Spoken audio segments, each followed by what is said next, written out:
Kung si Pangulong Ferdinand R. Marcos Jr. ang tatanungin, hindi siya pabor na paalisin ng Pilipinas si Chinese Ambassador Wang Zilian. Ilang personalidad kasi ang nagusulong na iparicall ang Chinese envoy kasunod ng anilay panggigipit sa West Philippine Sea ng China. Gayunman, aminado si Pangulong Marcos na nadismaya siya sa pahayag ng Chinese envoy. Pero ginagawa lang aniya ng Chinese official ang kanyang trabaho bilang kinatawan ng China. Hindi rin dapat agad maubos ang temper o mag-overreact. Kung siguro akong personally ang pinag-usapan, maybe I'll be upset. But you're not talking about me, we're talking about the Philippines. So it doesn't serve any purpose for us to lose our temper or to overreact. So kung yan ang gustong ibigay sa atin ng ambassador ng China, wala naman hindi naman sa atin. I mean, kung talagang objectionable siya, you can make it known to Beijing. But I think Ambassador Wang is just doing his job.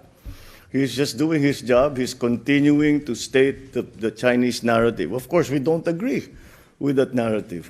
But I cannot see him doing anything else. And so we just keep trying. We'll just keep trying. Because the truth of the matter is, kahit mapalitan na si Ambassador Wang, pareho pa rin ang sasabihin ng susunod na ambassador.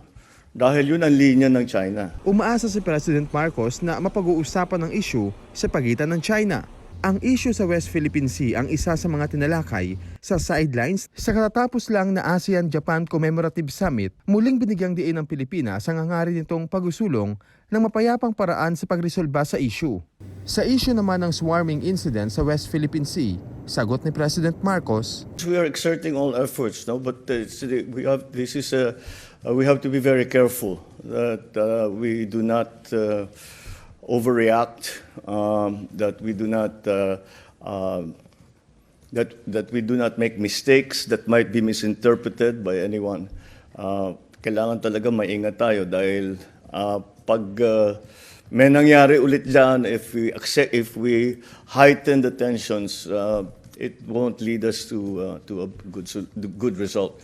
So we are being very circumspect in the actions that we will take. wala ring kinalaman ayon sa Pangulo ang planong Reciprocal Access Agreement ng Pilipinas at Japan sa pagpapanatili ng kapayapaan at stability sa Indo-Pacific region. Layo ng RAA na paigtingin ang maritime cooperation. Way before that, of course, the incidents in the past couple of months has certainly sharpened our focus when it comes to that. But again, that's one of the things that I am looking forward to. That will be that will have a big multiplier effect to our capabilities. These are the kind of arrangements we are making not only with Japan, but also with other countries around China Sea, Indo-Pacific region. Samantala, kinumpirma rin ni Pangulong Marcos na sa Miyerkules ay lalagdaan niya na ang 2024 national budget. Alan Francisco para sa Bayan.